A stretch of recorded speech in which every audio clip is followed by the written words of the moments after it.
नमस्कार मित्रों, RP sir classes में आप सभी का स्वागत है।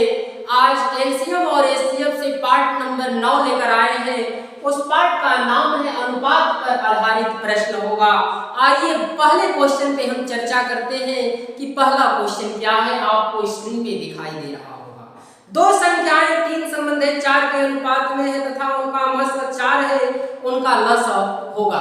तो आइए देखते हैं कि दो संख्याएं हैं, ये क्या है। दो संख्याओं का अनुपात आपका दिया है 3 संबंधित 4 दिया है और उनका लसाअ कितना दिया है, लसाअ नहीं मसा कितना दिया है, मसा आपका 4 दिया है। तो आपसे उनका लसाअ पूछ रहा है कि लसाअ क्या होगा। जब भी ऐसा क्वेश्चन आए तो मसा तो दोनों में कॉमन होता है, इसलिए इस कॉमन को हटा दिया गया है। तो 4 3 12, अब 12 चौक कितना होगा 48, इसका करेक्ट आंसर होगा। सभी संख्याओं में गुणा करके बता सकते हैं। पहला विकल्प आपका बिल्कुल सही है। आते हैं दूसरे नंबर पे चर्चा करते हैं। दूसरा क्वेश्चन भी सेम इसी प्रकार से है। दूसरा क्वेश्चन है दो संख्याओं का अनुपात 3 संबंधित 4 है तथा उनका महत्तम समापवर्तक 15 है, तदनुसार उनका लघुत्तम समापवर्तक कितना होगा। तो आइए देखते हैं, यही चीज है 3 संबंधित 4, लेकिन मसा यहाँ 5 दिया है, लसाअ पूछ रहा है तो कोई डाउट नहीं करना है। 3 में 4 का गुणा करेंगे 12, 12 5 कितना होगा 60 होगा। तो इसका करेक्ट आंसर 60, जो दूसरा विकल्प आपका बिल्कुल सही है। आते हैं अगले नंबर पे, देखते हैं कि अगला नंबर क्वेश्चन क्या है। अगला नंबर क्वेश्चन है दो संख्याएं 3 संबंधित 5 के अनुपात में है, उनका लसाअ लघुत्तम समापवर्त 15 है, उनका मध्यम समापवर्ती क्या होगा। तो आइए देखते हैं, इसका अनुपात 3 संबंधित 4 दिया है और इसका लघुत्तम समापवर्ती कितना दिया है। तो लघुत्तम समापवर्ती यहाँ 75 दे दिया है। आपसे पूछ रहा है कि इसमें महत्तम समापवर्तक क्या होगा। तो यहाँ लसाअ पूछ रहा था, अब यहाँ मसा पूछ रहा है। तो इन दोनों का तो गुणा करेंगे 5 3 15, अब 15 का इनमें क्या कर देंगे भाग दे देंगे। तो 15 5 75, तो क्या आ जाएगा आंसर 5 आ जाएगा, जो दूसरा नहीं, इसका चौथा विकल्प बिल्कुल सही है। इसका मसा कितना होगा 5 होगा। आते हैं अगले नंबर क्वेश्चन पे चर्चा करते हैं कि अगला नंबर क्वेश्चन क्या है। अगला नंबर क्वेश्चन दो संख्याओं का अनुपात 3 संबंधित 4 है, उनका लघुत्तम समापवर्त 180 है, तो दूसरी संख्या क्या होगी। तो आइए देखते हैं, दो संख्याओं का अनुपात 3 संबंधित क्या दिया है 4 और लघुत्तम समापवर्त 180 दिया है। तो इसमें पूछ रहा है कि दूसरी संख्या क्या होगी। दूसरी संख्या पूछ रहा है क्या होगी। तो दूसरी संख्या नहीं मालूम है, तो आपको मालूम है कि क्या कर सकते हैं, पहली संख्या गुणे दूसरी संख्या बराबर मस गुणे क्या लिख सकते हैं, लसाअ लिख सकते हैं। इससे आप जवाब दे सकते हैं। तो मान लेंगे कि मस तो मालूम नहीं है कि क्या है, लेकिन इतना जरूर मालूम है कि इसमें भी कॉमन होगा। तो यहाँ मस मान लीजिए क्या होगा x होगा। x में इसमें गुणा कर देंगे तो मान लीजिए कि पहला 3x संख्या, दूसरा कितना होगा 4x संख्या होगा। अब मसा यहाँ x है, लसाअ आपका 180 दिया हुआ है। तो x से x कटा दीजिए, ये 4 दिया कितना होगा 12x होगा बराबर 180 होगा। 180 में 12 का भाग दे देंगे, ये 15 होगा। अब 15 का ऐसा फैक्टर करिए कि ये तो देखा जाए कि इसमें कौन संख्या बन सकती है। तो 180 हो गया। तो दूसरी संख्या पूछ रहा है, तो दूसरी संख्या, ये पहली संख्या 3x और दूसरी संख्या 4x। 4x का मान देखना है, तो 4x का मान कितना है 15 आ गया है। तो 15 चौका कितना होगा 60 होगा, जो तीसरा विकल्प आपका बिल्कुल सही होगा। हम उम्मीद करते हैं कि ये क्लास जरूर आपको समझ में आ रहा है। आते हैं आगे बढ़ते हैं, क्योंकि क्वेश्चन बहुत बड़ा टफ नहीं है, इसलिए थोड़ा सा फास्ट देखेंगे कि क्या हो सकता है। आते हैं अगले नंबर। अगला नंबर क्वेश्चन है 28 और 42 के लसाअ और मसा किस अनुपात में होगा। तो संख्या आपको दे दिया है 28 और 42। इसमें पूछ रहा है कि लसाअ और मसा का अनुपात क्या होगा। तो मसा क्या इन दोनों में कॉमन हो सकता है, बड़ा से बड़ा, किसका टेबल पढ़ेंगे तो आ जाएगा। तो 14 दूनी 28, 14 तिया 42, मस हो गया। लसा इन दोनों के बीच में क्या रख देंगे कि हम दोनों से भाग देंगे तो कट जाएगा, 42 तो कटेगा, 42 गुना कितना होगा 84, 28 का 3 गुना 42 का 2 गुना तो 84 इसका लसा। अनुपात पूछ रहा है 14 एकम 14, 14 छक 84, 6 संबंध 1, जो पहला विकल्प आपका बिल्कुल सही। आते हैं अगले नंबर पे, देखते हैं कि अगला नंबर क्वेश्चन क्या है। अगला नंबर क्वेश्चन 270 तथा 405 का लसप तथा मसप का अनुपात ज्ञात कीजिए।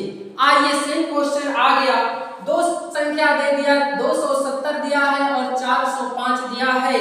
इसमें पूछ रहा है कि लस और मस का अनुपात क्या होगा। तो इन दोनों का बीच में मस क्या बन सकता है, तो आप देख सकते हैं इसका आधा करेंगे तो कितना होगा 135, 135 का 2 गुना 170, 135 का 3 गुना 100 का 3 गुना 335 का 3 गुना 105 और 300 में 105 मिलाएंगे 405, बिल्कुल मस दोनों में काटने वाला बड़ा से बड़ा नंबर 135 मिल गया। अब इनका एलसीएम देखेंगे कितना होगा, तो 270 का इसमें भाग नहीं जाएगा तो इसका हम 2 गुना करके देख लेते हैं। 405 का 2 गुना क्या होगा 810 होगा, तो 810 में क्या इसका भाग चला जाएगा तो 1 0 से 1 0 कट जाएगा और 27 का 3 गुना 81, बिल्कुल एलसीएम आपका 810 सही है। इसका तो गुणज खुद ही है, तो इसमें अनुपात क्या होगा, तो आइए इन सबों को दोनों को काट कर हम देखते हैं कि अनुपात क्या हो सकता है। तो यहाँ देखेंगे अनुपात क्या होगा, 5 से काट दीजिए, 5 गुना 10 5 7 35, 5 16 5 80, 16 गुना कितना होगा 32, ये 7 6 42 होता है, 7 6 42 6 2 12 4 16, मतलब ये 27 एकम 27 है, 6 बार पर टेबल पढ़ेंगे तो 162 आ जाएगा। तो इसका भी आंसर जो है 6 संबंध 1 होगा, जो पहला विकल्प बिल्कुल सही होगा। आते हैं अगले नंबर पे और उस पे भी हम चर्चा करते हैं कि अगला क्वेश्चन क्या है। अगला क्वेश्चन, दो संख्याएं 3 संबंध 4 के अनुपात में है, जिनका लघुत्तम समापवर्ती 108 है, तो उन संख्याओं का मस क्या होगा। ये दो संख्याएं हैं, ये पहली संख्या और दूसरी संख्या, इन दोनों के अनुपात कितना दिया है 3 संबंध 4 दिया है और इसका लघुत्तम समापवर्ती कितना दिया है तो 108 दिया है। अब इसमें पूछ रहा हूं संख्याओं का मस क्या होगा, फिर पहले वाला क्वेश्चन आ गया, तो 4 के कितना होगा 12, अब 12 का इसमें भाग देंगे, 12 का कितना बार टेबल पढ़ेंगे कि 108 आएगा तो आप कहेंगे 9, तो इसका एचसीएफ कितना होगा 9 होगा, तो तीसरा विकल्प बिल्कुल सही है। आते हैं अगले नंबर पे चर्चा करते हैं कि अगला नंबर क्वेश्चन क्या है। अगला नंबर क्वेश्चन है, यदि दो पूर्ण संख्याओं का अनुपात एक संबंध y हो और z उनका महत्तम समापवर्त है, तो इन संख्याओं का लघुत्तम समापवर्ती कितना होगा। सेम टू सेम क्वेश्चन मिल गया यहाँ, ये पहली संख्या और दूसरी संख्या का अनुपात xy और महत्तम समापवर्ती इसका दिया है कितना है, ये z है, ये कितना है z है। तो आपसे पूछ रहा है कि लघुत्तम समापवर्ती कितना होगा, तो लघुत्तम के लिए बताए थे इन दोनों का गुणा, इन तीनों का गुणा कर दीजिएगा तो x y z इसका बिल्कुल करेक्ट आंसर हो जाएगा, जो कि इसका चौथा विकल्प बिल्कुल सही। आते हैं अगले नंबर क्वेश्चन पे और उसको भी देखते हैं कि अगला नंबर क्वेश्चन क्या है। अगला नंबर क्वेश्चन है, दो संख्याएं a b का लघुत्तम समापवर्ती 72 है और 72 is greater than a is greater than b is greater than a is greater than b है। तदनुसार a b के सबसे बड़े संभावित मान क्रमशः क्या होंगे। आइए देखते हैं, लघुत्तम समापवर्ती जब यहाँ देखेंगे कितना दिया है 72 और a और b संख्या है, इसमें बड़ा से बड़ा नंबर पूछ रहा है, तो आप विकल्प से भी इसको चेक कर सकते हैं।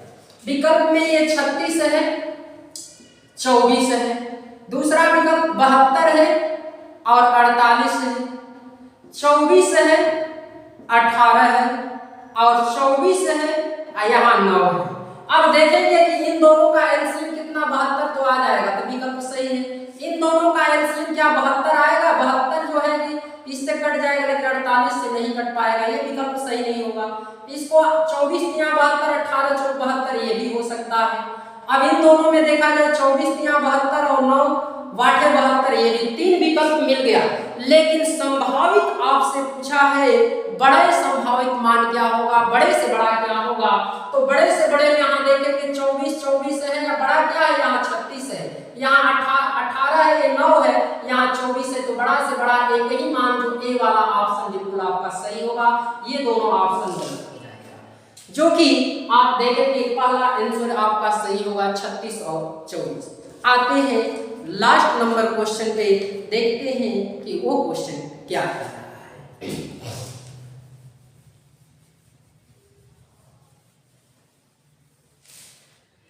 दो संख्याओं का महत्तम समापवर्तक और लघुत्तम समापवर्तक क्रमशः 44 और 264 है। यदि पहली संख्या को 2 से भाग दिया जाए तो भागफल 44 होता है, तो दूसरी संख्या निम्नलिखित में से क्या होगा। बिल्कुल सरल क्वेश्चन दिया है, यहाँ मस दिया है आपका कितना, मस दे दिया है 44 और लघुत्तम समापवर्त दे दिया है कितना, तो लघुत्तम समापवर्त दिया है 264।